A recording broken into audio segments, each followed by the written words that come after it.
A Supreme box logo t-shirt, the Holy Grail. A simple white t-shirt with a red Supreme logo can sell for up to $2,000. Why? A little backstory of Supreme. When Supreme was first created, they didn't want to be a Walmart or a Target or these big box retailers. They wanted to be something special. So what they decided to do was implement an economic model called shorting the supply in order to increase the demand. And what that means is basically keeping your supply short even if there's more demand for your products, leading to exclusivity. So what that looked like for Supreme, each week they release a set of products, a limited amount of products, and they constantly sell out. So as the years went by and more products sold out, there'll be more in demand and more exclusive. Fast forward to today, this is what we see every single Thursday outside Supreme. For corporations who use this, it's beneficial in two ways. One, your supply. For growing companies, they're not bogged down by a large amount of supply that's not being sold constantly. And two, the hype. Each week, these exclusive products have free publicity, all due to the fact that they're just exclusive and simple. Now, even though it's mainly used in streetwear, it started to expand. Apple, one of the largest tech companies out there, is using this model when it comes to the iPhone 7. On the day of the release, what they would do leading up to the release, they would tweet pictures out of the iPhone 7 and then quickly delete it to build up to the hype. The day of, they said they cannot supply enough for all the people who want a phone. And when that day came, when the iPhone 7 released, this is what we saw outside multiple different Apple stores. To put this in perspective, these people lining up right now aren't buying the phone. They aren't walking out of the store with the phone in their hand. They are pre-buying this phone just because of the hype. All these people 3 weeks later were coming back to go pick up their iPhone.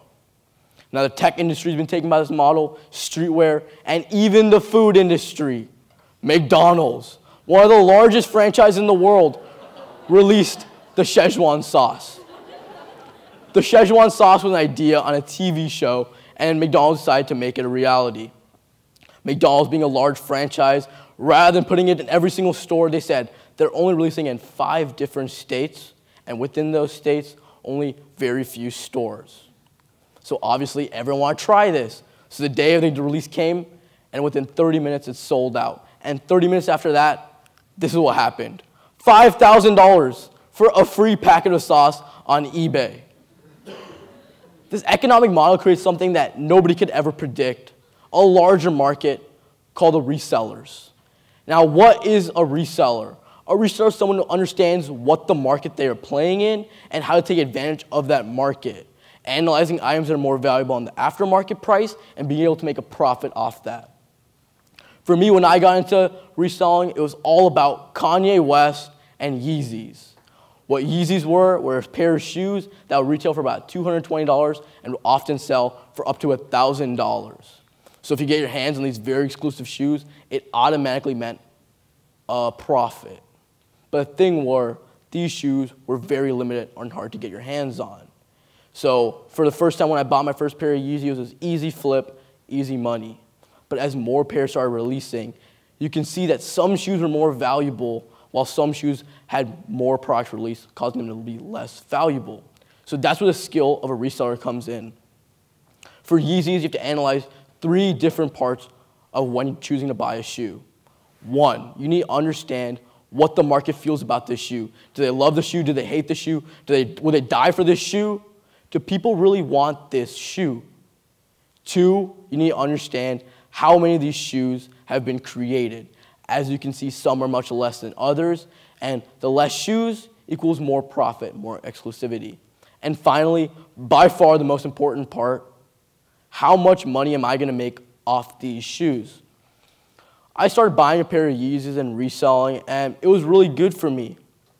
I understood the market I was playing in. And now if we go back to the Supreme box logo t-shirt, it's not that hard to understand why we can see it up for $2,000, even $3,000, all because we feed into the system of hype. Companies understand they can make a profit each week.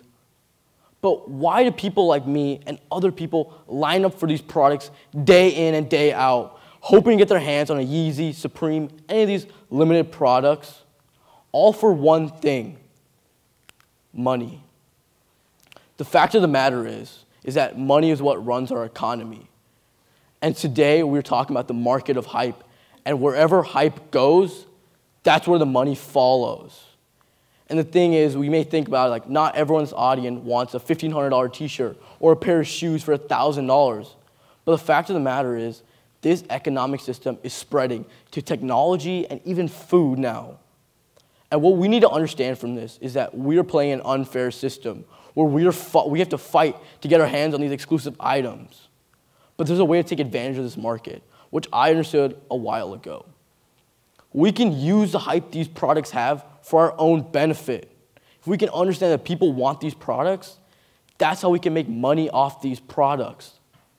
And simply, as this thing continues to grow, all we really need to do to make money in today's economy is understand the market of hype. Thank you.